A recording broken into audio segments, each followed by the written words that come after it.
Angle d'attaque. Merci beaucoup. Nous sommes très heureux de vous retrouver pour ce nouveau numéro d'Angle d'attaque. C'est le plateau qui accueille les journalistes ainsi que les grands noms de la presse sénégalaise. Et aujourd'hui, nous avons vraiment le plaisir d'accueillir Madame Diatou Cissé, que nous retrouvons du reste avec beaucoup de plaisir. Bonsoir Diatou. Bonsoir Hassan, le plaisir est partagé. Et est-ce qu'on peut savoir qu'est-ce que l'on devient aujourd'hui? Ben voilà, comme qui dirait, je suis retournée à mes premiers amours.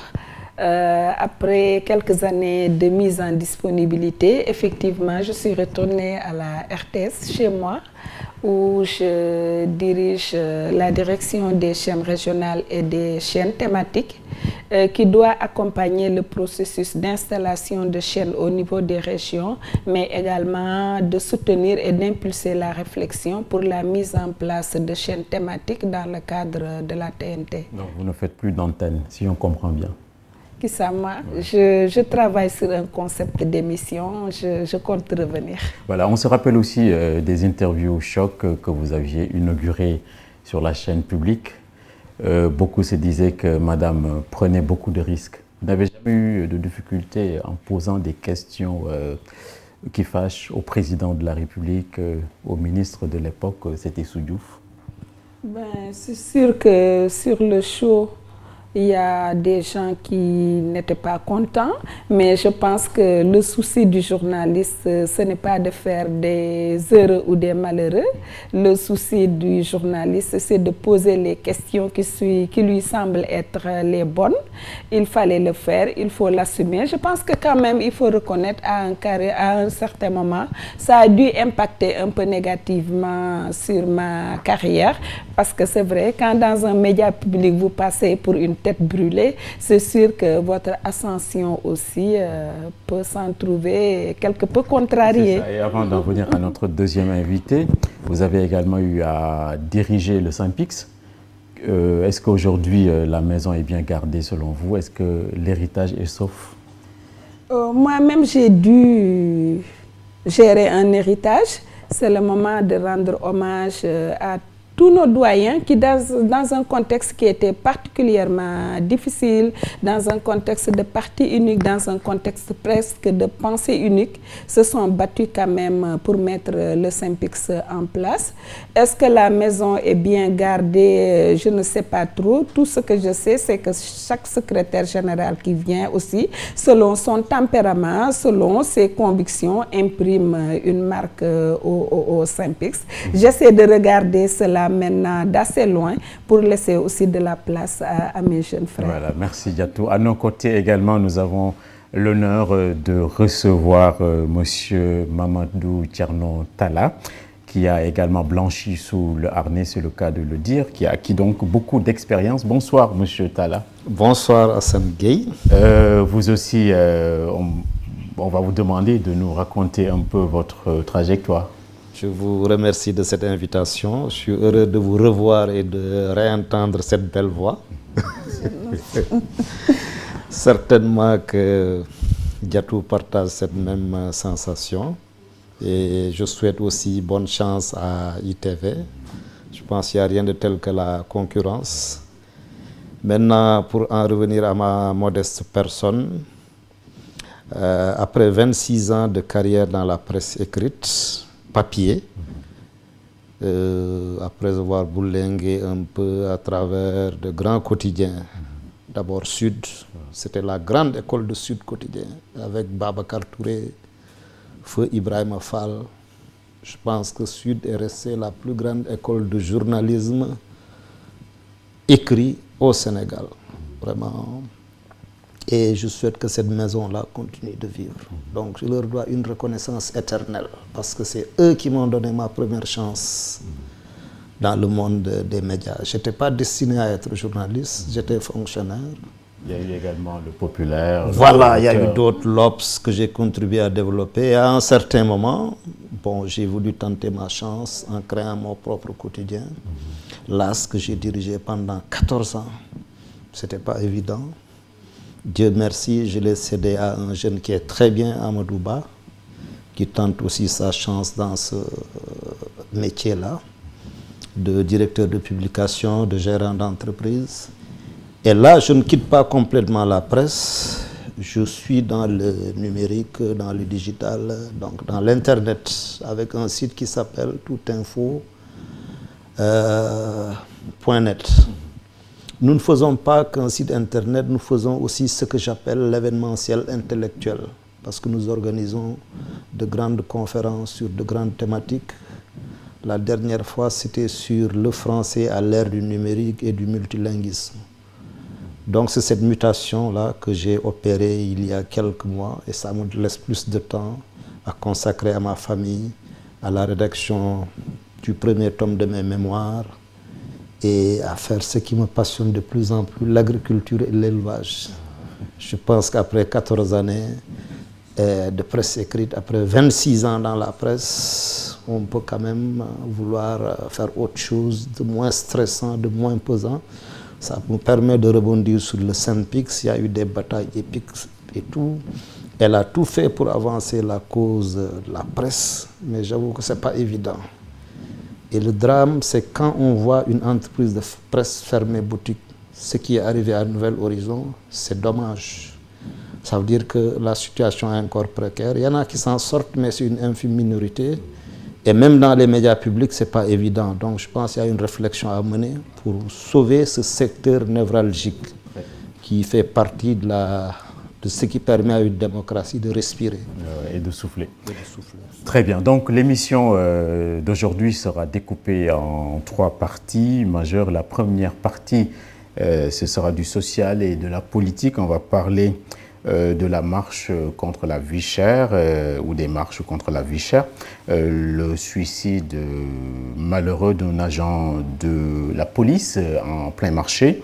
Il y a également la réparation ou le dédommagement accordé aux policiers qui ont été radiés en 1987, la reprise de plus belle de la migration clandestine, entre autres sujets que nous allons développer tout à l'heure avec nos invités. Donc une première question adressée à Diatou Cissé. Est-ce qu'on peut savoir si une marche réussie peut arriver à ébranler un régime, quel qu'il soit? Je pense qu'on ne peut pas avoir une réponse standard. Mais je pense que la marche en démocratie est un mode d'expression pour dire qu'on est d'accord ou qu'on n'est pas d'accord. Cette fois-ci, c'est pour dire qu'on n'est pas d'accord. Est-ce que la marche peut faire trembler, entre guillemets, un régime? Je ne sais pas trop, parce que si on prend par exemple le cas de l'Algérie, on a quand même des milliers de personnes qui marchent, mais bon, finalement, on a vu que l'aristocratie militaire, quoi qu'on dise quand même, a organisé ces élections et est parvenue à se maintenir au pouvoir. Quant à l'efficacité d'une marche pour faire vaciller un régime, je ne crois pas systématiquement. Par contre, je pense que la marche, si elle est intelligemment décodée, peut être effectivement un moyen d'alerte, un moyen pour le gouvernement, pour le pouvoir. C'est quand même aussi un baromètre, parce que c'est un peu un moyen d'expression d'une partie de l'opinion publique, et tous les pouvoirs sont intéressés effectivement à prendre la température de l'opinion. Donc je pense que la marche peut ne pas faire vaciller un gouvernement, mais peut émettre des signaux qui amènent un gouvernement à réfléchir et au besoin réorienter peut-être sa politique dans certains secteurs. Est-ce que vous-même vous sentez aujourd'hui la vie chère dont on parle? Mais je pense que nous sentons tous la vie chère. Hein. Globalement, Dakar reste une ville chère. Parce que moi, j'ai travaillé dans des structures où il y a des expatriés et qui me disaient déjà en 2004 qu'ils n'aiment pas trop venir à Dakar parce qu'après, ils ne peuvent pas faire d'économie. Dakar reste globalement une vie chère.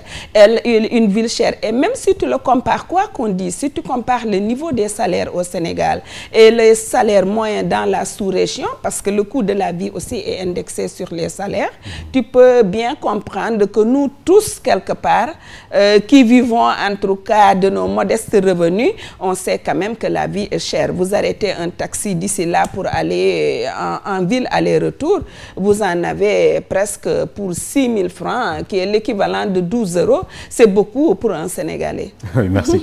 Mamadou Talla, est-ce que vous êtes convaincu par l'efficacité et même l'efficience d'une marche, quelle qu'elle soit, contre une supposée vie chère? Si elle concerne toutes les couches de la population, si elle parvient à mobiliser le maximum de Dakarois, elle peut avoir des effets positifs. Mais on remarque qu'au Sénégal, les gens se lassent vite des marches. Bon, en fait, je pense que les Sénégalais, il faut bien réfléchir sur ce qui peut les mobiliser. Il y a des choses qui les enthousiasment et d'autres qui peuvent ne pas les emballer forcément. Et bien que la vie soit chère, je ne pense pas que rien qu'avec une marche, on puisse obtenir les effets positifs. C'est ça. Et comme l'a dit Diatou, bon, les marches aussi, il faut relativiser. En Algérie, on marche depuis combien de... Mais tant que le régime ne vacille pas dans ses fondements, ça n'a pas d'effet.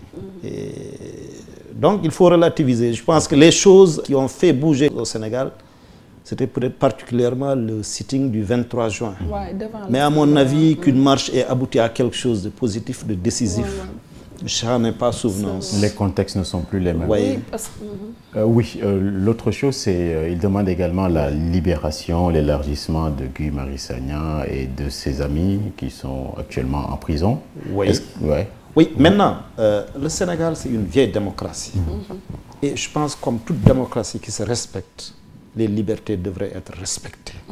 La marche devrait être organisée, à la limite même banalisée. Je le disais à un ami haut gradé de la policière. Je lui dis, mais aux États-Unis, mais chaque jour, il y a des gens qui se mettent devant la Maison Blanche, qui critiquent vertement le président.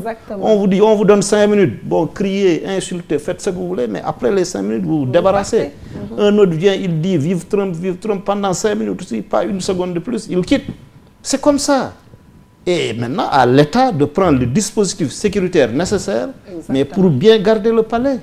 Parce que ce qui s'est passé aussi, c'est incompréhensible. Ça, on ne peut pas avoir autant de gendarmes et de policiers et qu'on puisse comme ça arriver au palais. C'est absurde. Oui, donc l'arrêté Ousmane Ngom dont on parle, il faut en finir. Non, il faut en finir. C'est quoi une marche? On n'a jamais... En tout cas, moi, je n'ai pas vu un régime africain tomber à cause d'une marche. Ça doit faire partie des droits les plus élémentaires auxquels les Sénégalais accordés aux Sénégalais. Très bien. Oui, on a, oui, oui, je pense dans la foulée de ce que vient de dire Thierno, peut-être qu'il faut inventer d'autres modes d'expression pour les Sénégalais. Il l'a dit, hein, en fait, ce qui s'est passé le 23 juin, nous tous, on était dehors, hein, les Thierno, tout le monde. Mais en fait, il y avait un point de ralliement. Un moment, quand on votait la loi, c'était le point du quart bloquant, le point de ralliement, c'était l'Assemblée, devant l'Assemblée, tout le monde était là.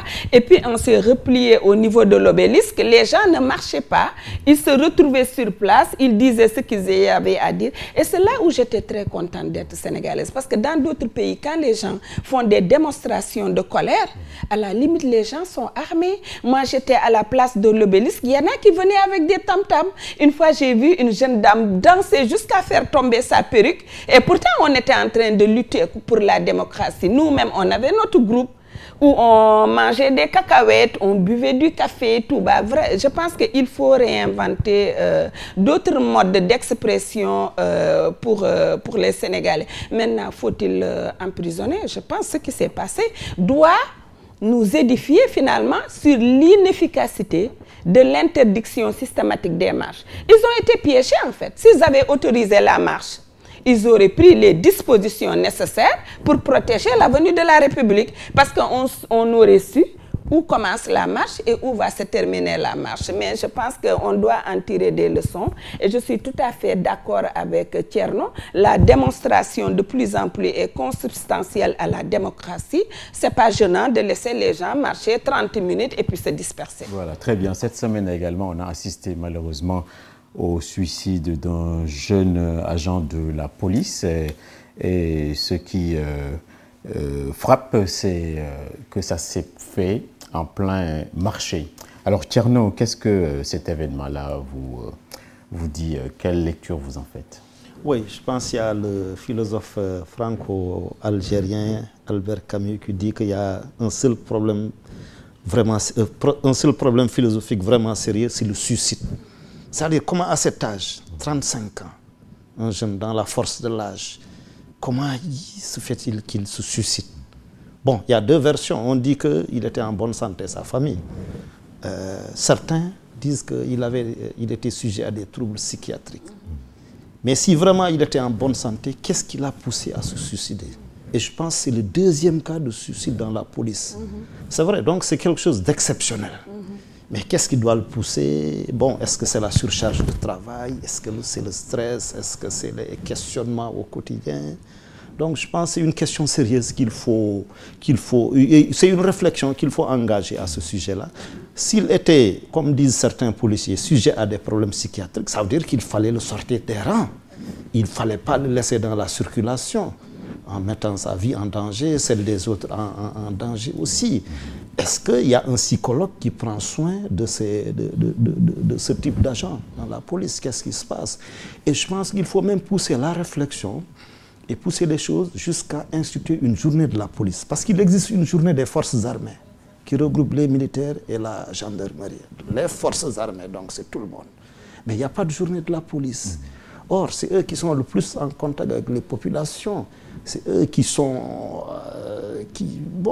ils sont tout le temps avec nous. C'est la proximité. Maintenant, je pense qu'il faut un dialogue entre eux et la population, eux et les Sénégalais. Est-ce que la façon de faire la police, est-ce qu'il ne faut pas la changer? Il y a, peut-être une petite digression. Il y a quelqu'un qui a dit, mais comment se fait-il que les gens qui nous gardent, les policiers et les gendarmes, ils dorment en même temps que nous? Est-ce qu'ils ne devraient pas travailler beaucoup plus la nuit que le jour? Si vous allez à New York, la police, par exemple, elle n'est pas statique.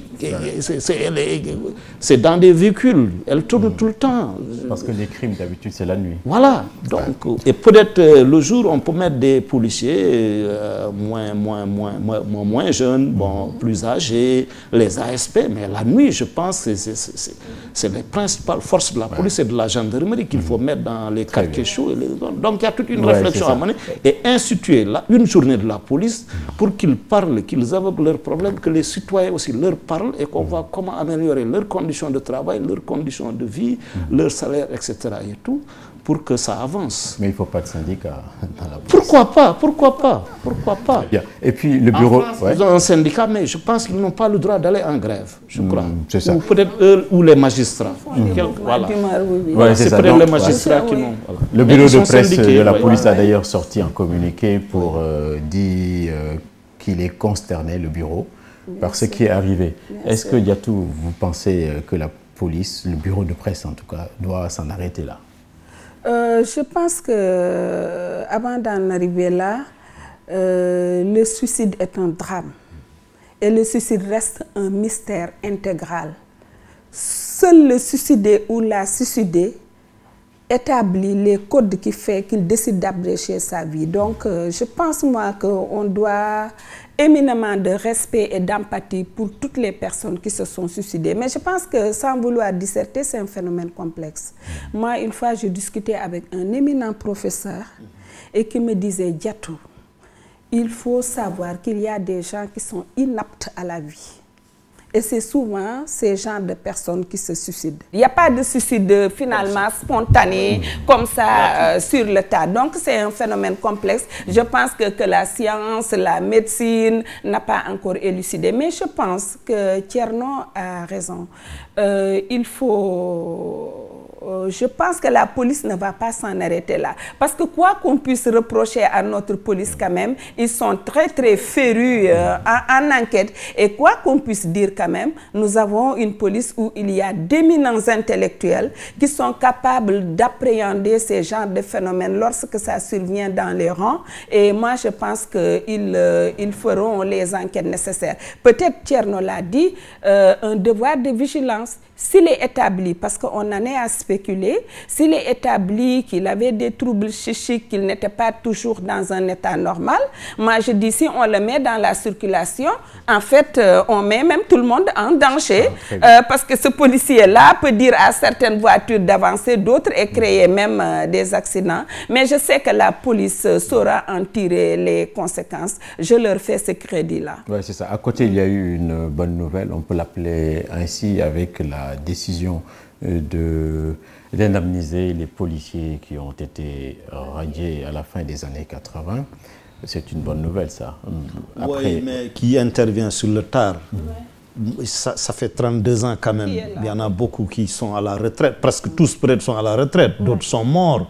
D'autres sont devenus fous avant de mourir. Moi, je me souviens, j'étais à Sud. J'avais fait un reportage chez une famille de policiers à Liberté 4, mais c'était dramatique. Il y a une fille qui avait obtenu son bac et qui me disait, tu vois, je m'éclairais à la bougie, je les trouve en train de préparer le repas avec du yaboy. Mais il y a eu des drames. Et je te dis, on prie pour qu'un tel drame ne se reproduise plus. Avoir radié 1000 policiers comme ça, on se dit comment ça a pu... Hein? Oui, c'était brutal. Et... Bon, il y a eu des abus et tout, mais ces gens-là, 32 ans après, ils restent combien? Ils sont à la retraite, ils sont morts. Et ceux qui ont été radiés à l'époque... Et je crois qu'on aurait dû les réhabiliter depuis longtemps. Donc il y a un problème d'exécution des décisions de justice. C'est-à-dire l'État, on a du mal à le faire exécuter. Ça aussi, je pense sur ce plan, le Sénégal en tant que démocratie est en retard. Mais aux États-Unis ou en France, vous pouvez faire condamner l'État facilement. Mais ici, l'État est condamné, mais vous ne pouvez pas l'exécuter. Comment vous allez faire? C'est un problème. Donc, je pense que la célérité dans la justice, c'est quelque chose d'important aussi. Et ça met tout le monde en sécurité. Mais 32 ans après, ça va servir à quoi? Gatou, ça sert à quoi cette réparation? Oui, je pense que, quoi qu'on dise, hein, cette histoire de radiation des policiers quand même a créé, je crois, un traumatisme qui est resté dans la police. Moi, j'ai une pensée amicale pour mon cousin qui, le jour où certains policiers faisaient des manifs, était à Kaolack chez nous, qui avait pris ses vacances et qui s'est retrouvé radié. Il n'était pas à Dakar du tout, il m'a trouvé à Kaolack chez mon père, il est arrivé vers 19 h. Les événements ont eu lieu le lendemain ou 48 heures après.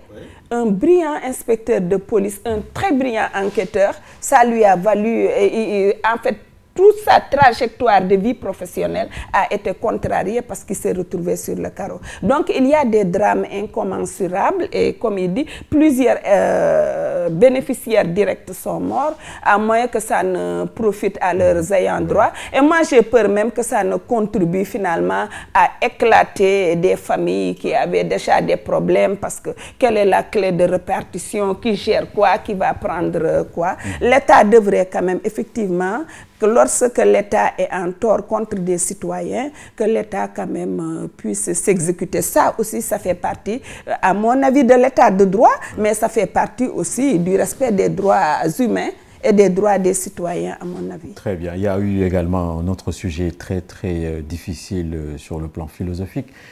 C'est la reprise ou le retour de l'immigration illégale par la jeunesse d'Afrique.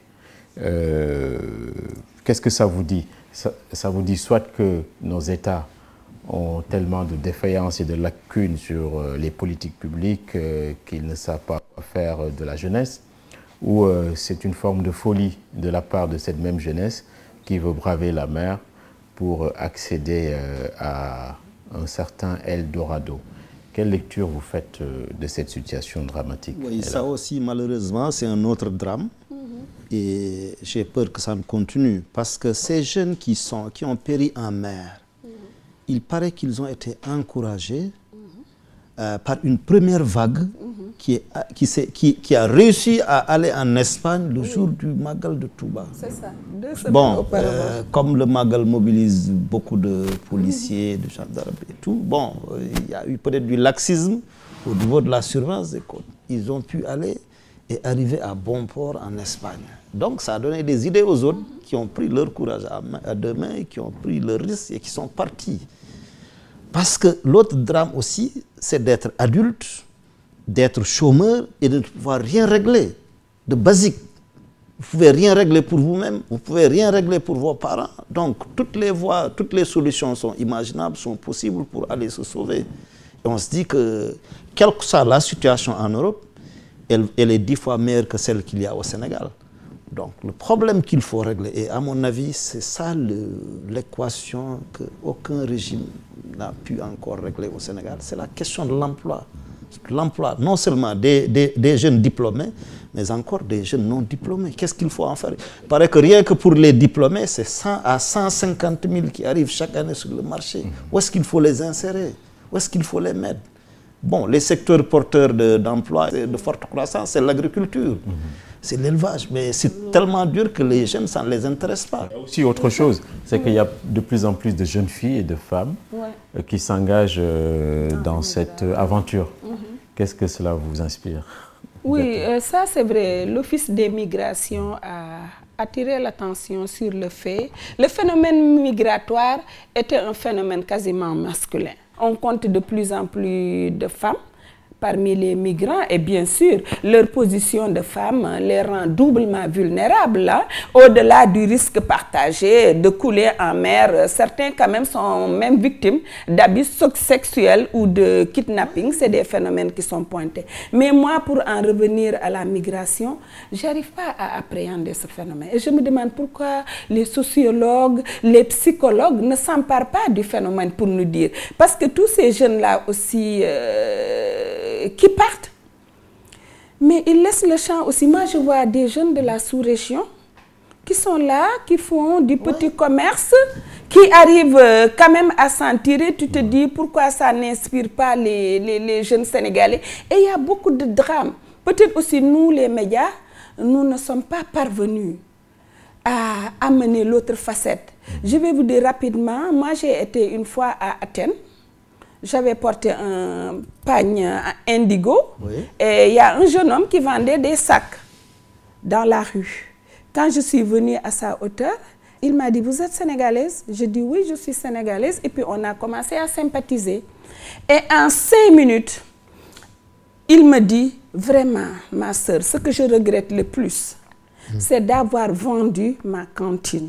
J'avais ma cantine au marché de Touba ou de Diourbel. J'ai tout vendu et je suis venue ici et je n'arrive pas à m'en sortir. » Il n'a même pas fini son récit. Je l'ai vu enjamber son étal et courir. Et quand je me suis retournée, j'ai vu des policiers en moto avec une voiture. Ils ont ramassé toute sa marchandise, ils sont partis. Voilà un peu. Donc là-bas aussi, c'est pas l'Eldorado. De plus en plus, c'est compliqué, mais quand même, ils continuent à partir. Est-ce que ceux qui sont là-bas continuent à entretenir le mirage? Je ne crois pas, mais j'ai l'impression que ce phénomène doit être mieux cerné, mais également, qu'est-ce qu'on peut faire concrètement pour pousser les jeunes Sénégalais aussi à l'auto-emploi? Tout le monde dit que l'État doit donner des emplois, l'État donne des emplois, mais l'État a la possibilité de générer combien d'emplois aussi? Disons-nous la vérité, les secteurs les plus gros de l'État qui puissent recruter, c'est peut-être l'armée, la police, la gendarmerie, je ne sais pas moi, dans le secteur de la communication, l'État ne peut pas avoir 3 millions de Sénégalais. Il y a, à mon avis, des stratégies et des politiques à mener pour encadrer davantage, je ne dis pas l'auto-emploi, le sens de l'entrepreneuriat.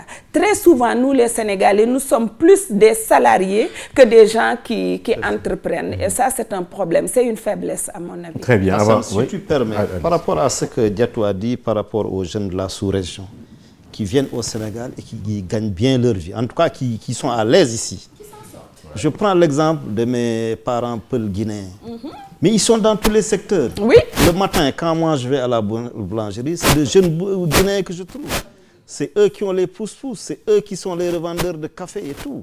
Ils ne pensent même pas aller en Occident. En tout cas, exceptionnellement, ils sont là. Donc, il y a encore un autre changement de mentalité que les jeunes Sénégalais devraient avoir. Donc, eux, ils ne font pas ces métiers-là. Pourquoi? Vous prenez l'exemple de la domesticité. Ouais. De plus en plus, il y a des Maliens et des Bissau-Guinéens qui viennent travailler, et des Burkinabés qui viennent travailler dans les maisons. Et de plus en plus, c'est ça qu'on remarque, parce que c'est des gens valides. C'est moins cher qu'une bonne, comme on dit, une domestique. Et voilà, le travail ne traîne pas, on n'a pas de problème, ouais, c'est la Tabaski, je vais au village et tout.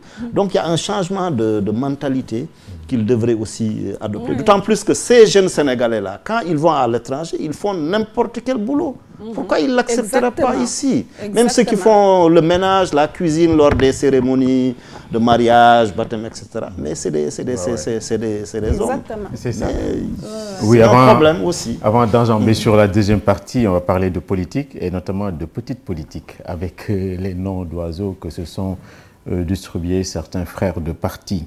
Alors, qu'est-ce que cela dit? C'est l'usure du pouvoir, c'est atmosphère de fin de règne ou c'est inorganisation? Je vais commencer par Diatou. Ce qui se passe entre frères d'un même parti, est-ce que c'est normal? Moi, je ne sais même pas si on peut les appeler des frères. Je pense que tous les Sénégalais s'en désolent vraiment. Qu'on en arrive à cette querelle de bas étage portée par de hauts responsables, moi j'en suis profondément navrée. Et je pense que ça finit de détruire l'image que les Sénégalais en général ont de leurs hommes politiques. Et pourquoi je disais, est-ce que c'est des frères? Moi je ne sais plus. On a l'impression que, je ne veux pas y mettre une connotation péjorative, mais on a un conglomérat de personnes qui ont vu un parti qui s'appelle l'APR comme un train qui quitte la gare. Certains sont montés et ont embarqué dans n'importe quel wagon. Et à l'arrivée, chacun va aller dans sa direction. Et je pense que le président Macky Sall doit vraiment gérer un peu cette clameur-là. Ça l'impacte forcément.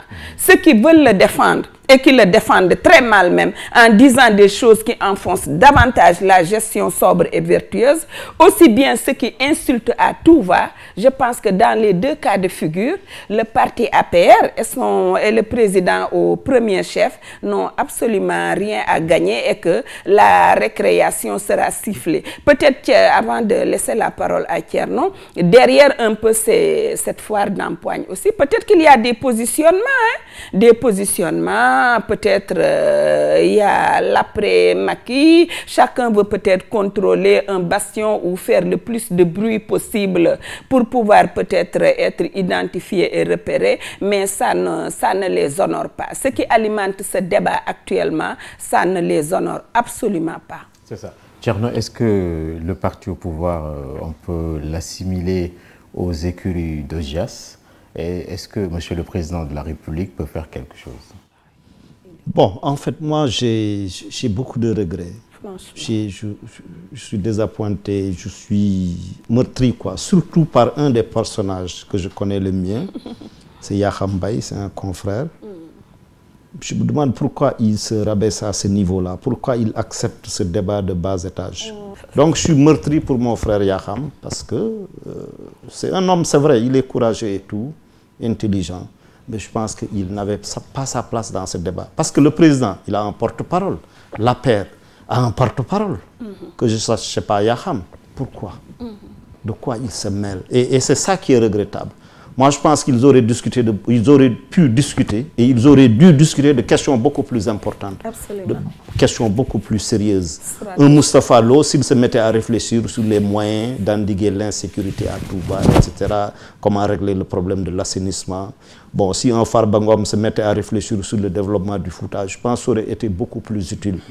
Parce que si cette question-là était vraiment utile pour Yakham, pourquoi il ne l'a pas traité dans son quotidien, Le Soleil? Et il n'est pas porte-parole du président, il n'est pas porte-parole du... Donc je suis meurtri pour lui, parce que c'est vraiment un jeune frère et c'est regrettable. C'est bon, nous allons amorcer donc de ce fait la deuxième partie de cette émission et nous abordons les questions à la lisière de l'économie et du développement un peu. Hier, le ministre des Finances et du Budget a prétendu que le Sénégal est un pays qui avance à grande vitesse. La question que je vais poser à Diatou, c'est est-ce que vous suivez le regard du ministre? Est-ce que le Sénégal avance à la vitesse d'un TGV? Sûrement pas, à mon avis, à la vitesse d'un TGV. Mais je pense que quand même l'objectivité nous commande de dire que du point de vue infrastructurel, particulièrement les infrastructures routières quand même, on peut dire est-ce que c'est opportun ou c'est pas opportun, mais quand même il y a des avancées, des réalisations qui sont effectives. Je pense que le problème des Sénégalais ne se situe pas à ce niveau. Le problème des Sénégalais se situe par exemple si on dit au niveau social, avoir des infrastructures de santé, des hôpitaux de référence où les gens sont soignés, où les urgences sont bien tenues. On a beau nous vendre des routes. Les routes aussi, c'est important. Et moi, je n'ai jamais dit qu'il ne faut pas faire des routes. Il faut faire d'abord des hôpitaux. Mais on a envie d'avoir des universités qui respirent. On a envie des hôpitaux où les Sénégalais sont très bien soignés sans avoir envie de se cotiser ou de se saigner au niveau de la famille pour faire des évacuations sanitaires. Je pense que si moi je me mets sur cette perspective-là, effectivement, je peux dire qu'il y a quand même beaucoup à faire de ce point de vue-là. C'est ça, et parce que nous avons reçu des informations avec un rapport du PNUD avec l'indice de développement humain qui a déclassé le Sénégal de 2 points. Et les critères, c'est un peu la qualité de vie globale, l'espérance de vie, le niveau d'éducation. Est-ce que cela n'est pas en déphasage avec ce que dit le ministre Thierno? Le Sénégal a reculé de 2 places ou a avancé? Non, a reculé. A reculé, oui, ça. Bon, je pense que c'est ça qui est conforme à la réalité. Moi, je suis chef d'entreprise. Elle s'occupe bien des intérêts des travailleurs. Elle sait que le pays peut se porter mieux. Moi, ce que je remarque en discutant avec des amis qui sont de vrais milliardaires, d'authentiques milliardaires, je sais qu'ils ont des problèmes. Et moi, c'est ça qui me fait peur. Parce que vous êtes milliardaire, vous travaillez avec l'État, l'État vous doit plusieurs milliards, il ne vous paye pas. Et la banque ne suit pas. Comment vous allez faire? L'État peut vous enrichir et vous ruiner en même temps. C'est un problème. C'est un sérieux problème. Moi, c'est ça qui me fait peur. Donc je dis, si ces gens-là, ils rencontrent de sérieuses difficultés, qu'en sera-t-il de nous-mêmes? Comment nous allons nous en sortir? Et je sens que les gens, ils se plaignent de plus en plus. C'est exceptionnel de rencontrer quelqu'un qui ne soit pas mécontent. C'est exceptionnel. Quelqu'un qui ne se plaigne pas, maintenant c'est ça l'exception. Et dans tous les secteurs, que ce soit dans la presse, dans les milieux d'affaires, demandez aux gens des BTP. L'État leur doit beaucoup d'argent. Et même les plus grandes. D'autres, il y a une entreprise une grosse entreprise de BTP qui n'a pas payé ses salaires depuis 3 mois. Où est l'argent? Et comme on dit si trivialement, des entreprises à l'arrêt. Si trivialement, l'argent ne circule pas. Parce que si ça circule, si les hommes d'affaires sont payés, les chefs d'entreprise, ils peuvent redistribuer. Oui, mais si eux-mêmes ont des problèmes de survie, qu'en sera-t-il des autres? Donc, entre les chiffres qu'on donne, les chiffres officiels et la réalité, comme on dit, je pense que la croissance ne se mange pas assez. En tout cas, les gens, ils auraient pu se porter mieux. Je pense qu'il y a, malheureusement, on dit que c'est le TER qui a englouti beaucoup d'argent. Bon, on nous renvoie à 2020. Exactement. Il y a beaucoup moins d'argent maintenant. Et je pense que même ceux à qui il reste encore de l'argent, ils sont devenus pingres parce qu'ils disent qu'il faut faire attention.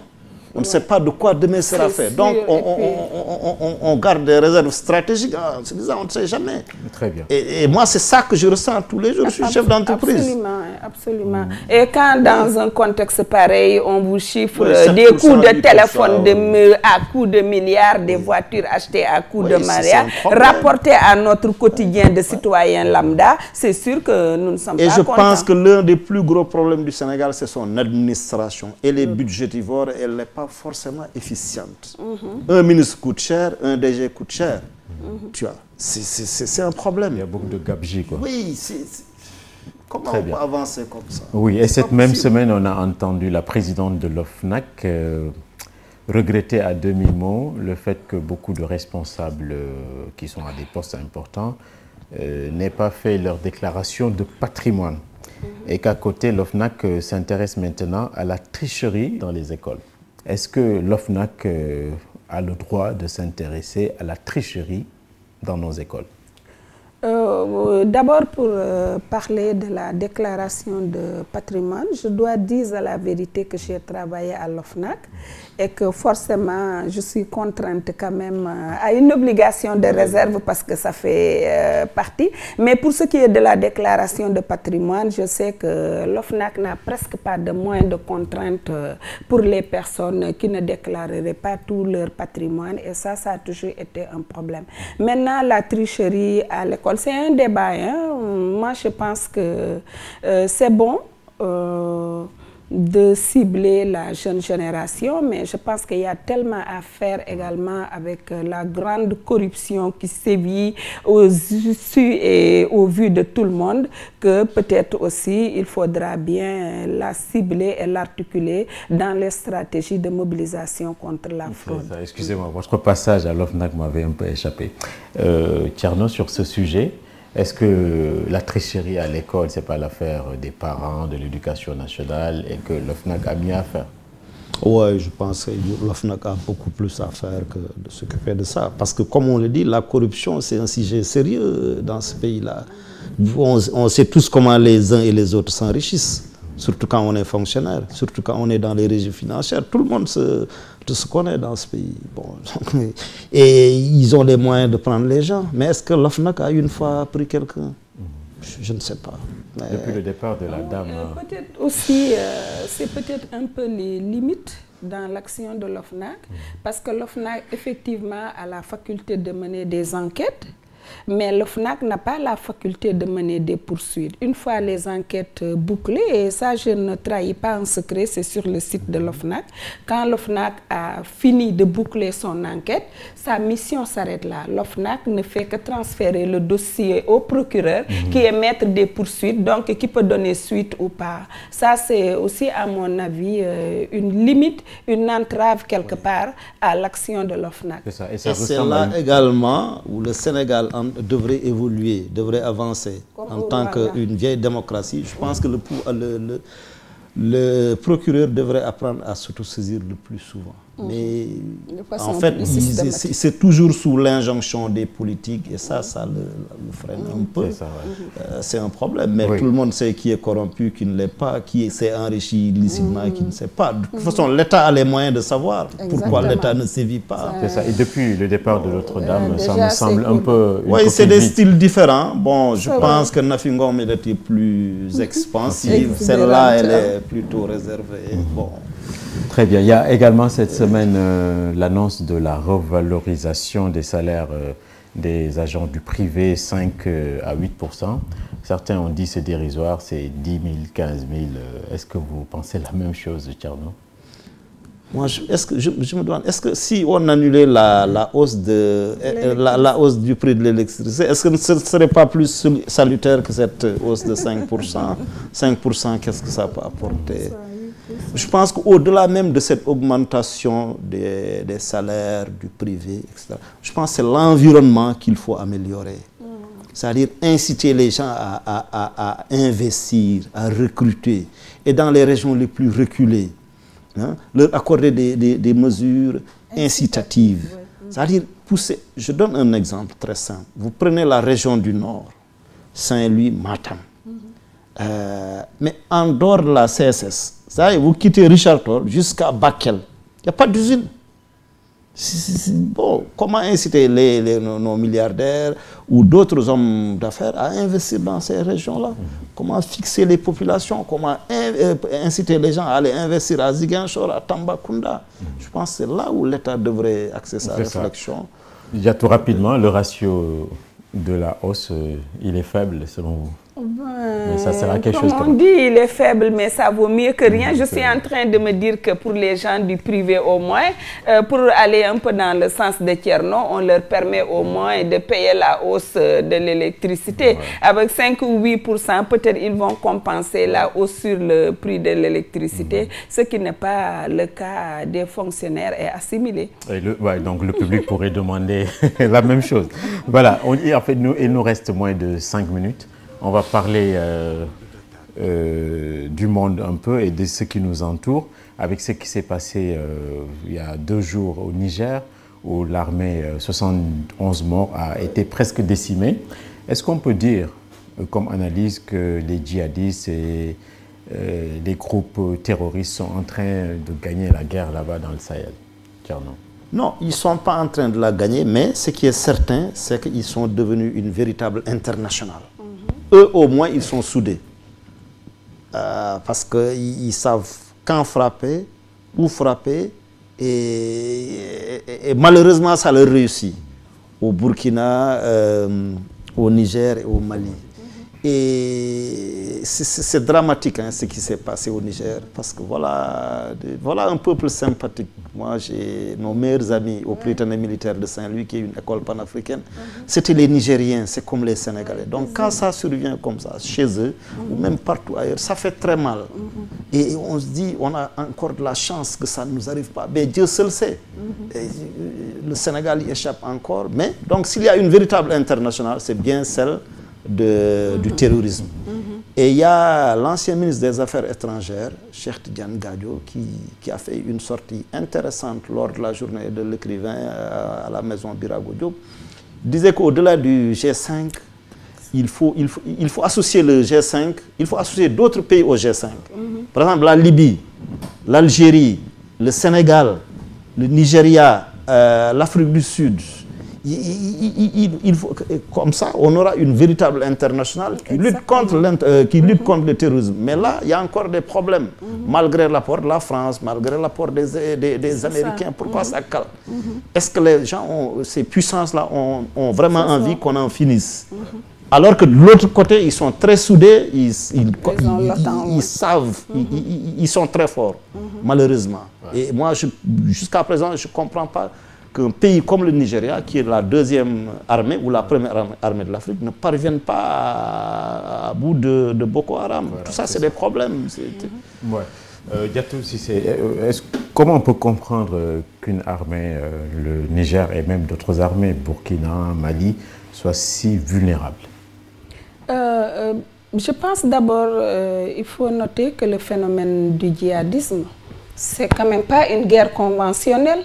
Les armées de ces pays-là sont des armées, si on prend le Tchad, qui a quand même une très bonne armée, très structurée pour ce que j'en sais. Si c'était dans une guerre conventionnelle, je pense que ça aurait été plus gérable. Mais quand c'est comme la tactique des djihadistes, qui infiltrent les populations et qui parfois même ont des complicités au niveau local, ça rend le problème plus complexe. Il y a aussi la faillite des États. Moi, j'ai rencontré 2 jeunes messieurs dans un colloque qui venaient de Tombouctou et ont discuté du djihadisme.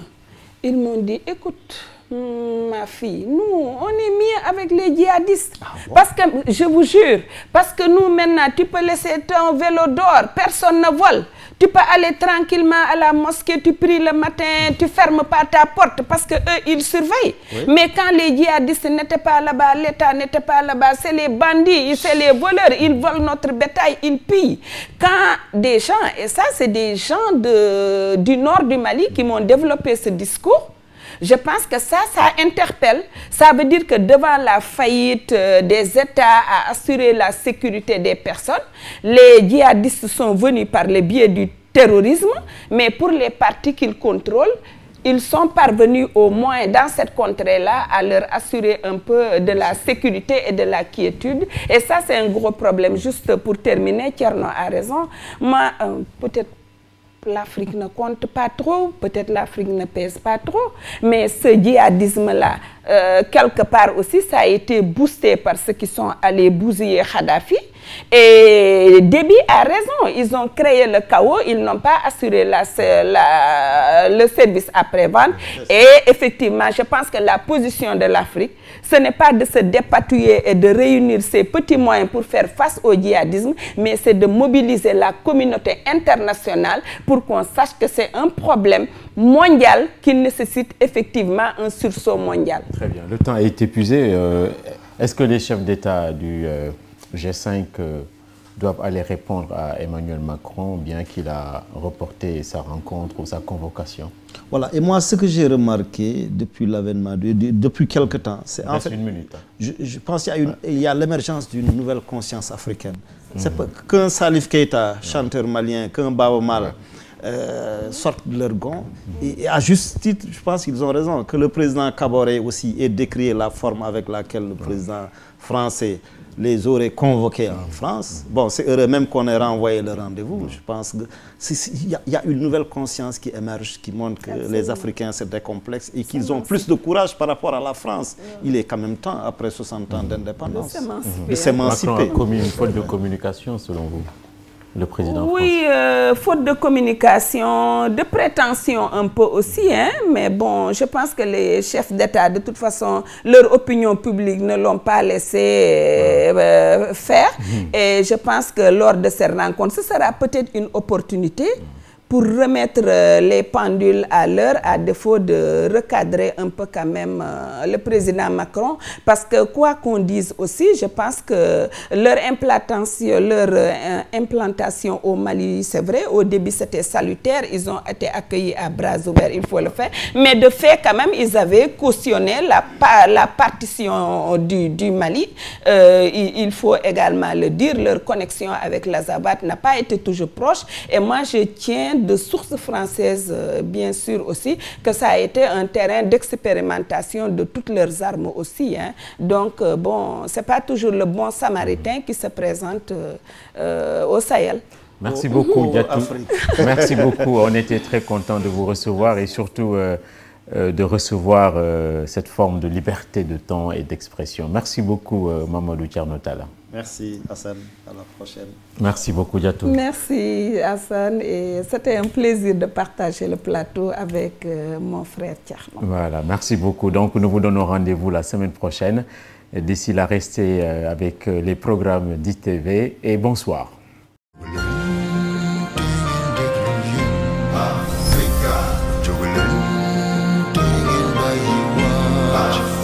Angle d'attaque.